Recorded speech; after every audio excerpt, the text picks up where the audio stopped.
హుస్నాబాద్ పట్టణంలోని మల్లెచెట్టు చౌరస్తాలో భారతరత్న భారత మాజీ ప్రధానమంత్రి యుగ పురుషుడు కీర్తిశేషులు అటల్ బిహారీ వాజ్పేయి జయంతి సందర్భంగా వాజ్పేయి అభిమాన సంఘం హుస్నాబాద్ ఆధ్వర్యంలో శత జయంతి ఉత్సవాలను ఘనంగా నిర్వహించి వారి చిత్రపటానికి పూలమాల వేసి నివాళులు అర్పించారు. ఈ సందర్భంగా వాజ్పేయి అభిమాన సంఘం సభ్యులు బత్తుల శంకర్ బాబు మాట్లాడుతూ, ఒక రాజకీయ నాయకుడు ఎలా ఉండాలో చెప్పేందుకే నిలువెత్తు నిదర్శనం వాజ్పేయి గారిని కొనియాడారు. పదవుల కోసమో, డబ్బుల కోసమో, పేరు కోసమో అటల్జీ విలువలను ఎప్పుడూ విడిచిపెట్టలేదని, 1996లో 13 రోజుల్లోనే తమ ప్రభుత్వం కూలిపోతుందని తెలిసినా ఆయన బేరసారాలకు ప్రయత్నించలేదు. ప్రజాస్వామ్యాన్ని అపహాస్యం చేయలేదు. రాజకీయ క్రీడలు కొనసాగుతాయి, ప్రభుత్వాలు ఏర్పడతాయి.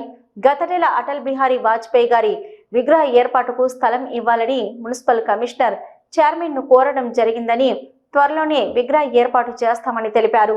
ఈ కార్యక్రమంలో దొడ్డి శ్రీనివాస్, చెక్కబండి విద్యాసాగర్ రెడ్డి, వేముల దేవేందర్ రెడ్డి, కవ్వ వేణుగోపాల్ రెడ్డి, వరియోగుల అనంతస్వామి, పూదరి వెంకటేష్, కిష్టయ్య, వెల్దండి సంతోష్, తగరం లక్ష్మణ్, గాదాసు రాంప్రసాద్, వేల్పుల నాగార్జున, పోలోజు రాజేందర్, ఆకోజు అరుణ్ కుమార్, నారోజు నరేష్, బొప్పిశెట్టి సాయి కుమార్, పోగుల రవీందర్, జక్కని ఆనంద్, కన్నోజు సదానందం తదితరులు పాల్గొన్నారు.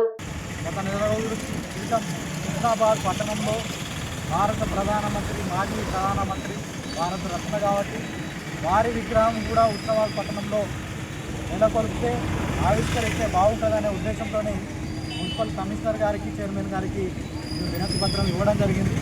మరి వాళ్ళు సానుకూలంగా స్పందించి ఇక్కడ కూడా ఏర్పాటు చేద్దాం, మేము కూడా సహకరిస్తామని చెప్పారు.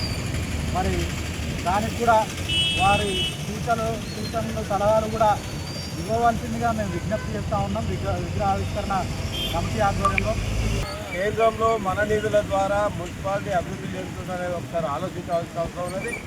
వెంటనే కూడా ఏదైతే వాజ్పేయి గారి యొక్క విగ్రహానికి వెంటనే ఒక స్థలాన్ని చూపించాలి.